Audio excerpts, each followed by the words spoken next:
तो क्या खरमास के बाद कुछ बड़ा देखने को मिलेगा? मेरे से भी कुछ लोगों ने संपर्क साधा है। 2020 में मैंने इनको जीवन दान दिया। कई विधायक हमारे संपर्क में, तो क्या खरमास के बाद कुछ बड़ा देखने को मिलेगा? चिराग पासवान सीएम नीतीश कुमार और महामहिम राज्यपाल से मुलाकात के बाद बड़ा खेला कर दिया है और अब बिहार में क्या बदल जाएगी सरकार। नमस्कार, मैं विकास सिंह राजपूत और आप देख रहे हैं देशवा न्यूज। चिराग पासवान बड़ा बयान दिए हैं और ये बयान से सीधा बिहार पर असर होगा, बिहार की पार्टियों पर असर होगा और अब सरकार बदल सकती है, सीएम बदल सकते हैं, क्योंकि चिराग पासवान ने जो बयान दिया वो बयान यही सब कुछ बताता है।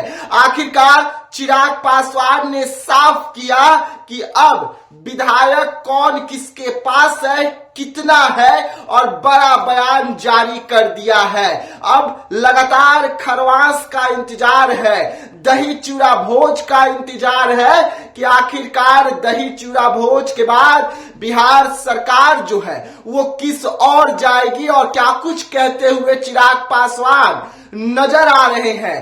बिहार विधानसभा चुनाव के बाद विधायकों को लेकर, टूट को लेकर और किस तरीके से विधायक टूट रहे हैं उसको लेकर और कौन कौन से विधायक है जो इस वक्त चिराग पासवान की पार्टी और खुद चिराग पासवान के साथ बातचीत कर लिए हैं और सब कुछ सेट हो गया है। इसके साथ एक और प्रश्न है मेरा कि खबर ये आ रही है कई विधायकों से आपकी मुलाकात हुई है, कई ऐसे नाराज विधायकों से मुलाकात हुई है चिराग पासवान जी। ये बातें पता है जितनी सनसनीखेज लगती है सुनने में ना, इनका कोई ज्यादा महत्व होता नहीं है। मैं ये मानता हूं कि आज की तारीख में एनडीए को जरूरत नहीं है कि हम लोग कोई ऐसी परिस्थिति तैयार करें कि विधायकों को तोड़ें या अपने साथ लाने के लिए हम लोग बहुत उत्साहित हो। एक मजबूत सरकार है, 200 प्लस से ज्यादा विधायकों के साथ हमारी एनडीए की सरकार चल रही है। मैं जरूर मानूंगा कि विपक्ष के कई ऐसे दल हैं जिनके विधायकों ने समय समय पर संपर्क जरूर किया है, उनकी इच्छा जरूर रही है। मैं खुद भोग ही रहा हूं, मेरी पार्टी को तोड़ा गया है, तो मैं उस दर्द को समझता हूं जो किसी दल के टूटने की परिस्थिति आती है और मैं कभी ऐसी किसी परिस्थिति को एनकरेज मैं नहीं करता हूं। बट हाँ, मेरे पार्टी के नेताओं के संपर्क, मेरे से भी कुछ लोगों ने संपर्क साधा है। आते हैं, नहीं आते हैं, टूटते हैं, नहीं टूटते हैं, पर हाँ इतना मैं जरूर कहूंगा कि कांग्रेस जैसे दल, राजद जैसे दल, उनके कई विधायक नेता ऐसे हैं जिनमें असंतोष है और असंतोष इस बात को लेकर ज्यादा है, देखिए चुनाव में हार जीत लगी रहती है, पर अगर पार्टी का नेतृत्व अपनी जिम्मेदारियों से भागने लग जाए तो गलत है।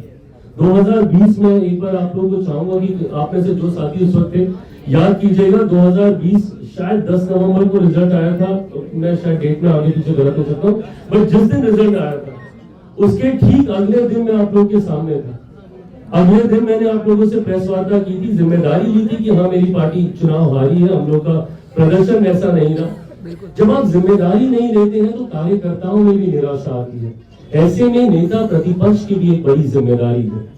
पूरे सदन के सत्र से आप गायब रहते हैं, आप कहीं आए जाए परिवार के साथ रहे, मुझे कोई दिक्कत नहीं, बट जब सत्र चलता है ऐसे में जब आप जिम्मेदार पद पर होते हैं तो आपकी अहमियत और ज्यादा होती है।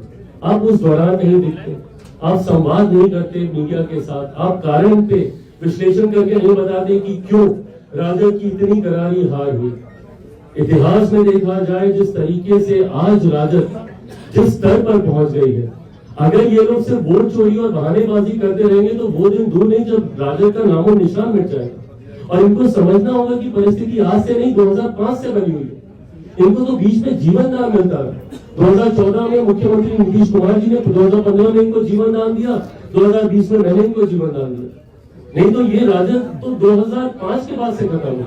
10 में एनडीए की ऐतिहासिक जीत रही, 15 में एनडीए एकजुट रहता तो ऐतिहासिक जीत होती, यूनाइटेड एनडीए 2020 में भी चुनाव लड़ता तो भी परिणाम यही रहता। जी हाँ, तो सुना आपने, सब कुछ सेट हो गया है और इसके बाद बिहार सरकार में और ताकत मिलेगी। एक तरफ चिराग पासवान का कुनबा बढ़ेगा और अब तेजस्वी यादव और कांग्रेस को तगड़ा बड़ा झटका जो है वो लगने जा रही है। और अब विधायक जो है महागठबंधन के, उन्होंने सीधा सीधा चिराग पासवान से संपर्क साध लिया है, जिसको लेकर चिराग पासवान ने बड़ा बयान दे दिया है और साफ तौर पे कह दिया है कि कब आएंगे हम आपको बता देंगे, लेकिन कुछ विधायक ऐसे हैं जो हमसे और हमारे पार्टी के नेताओं से संपर्क साधे हैं। तो ऐसे तमाम खबरों के लिए रहिएगा देशवा न्यूज के साथ। दीजिएगा इजाजत। धन्यवाद।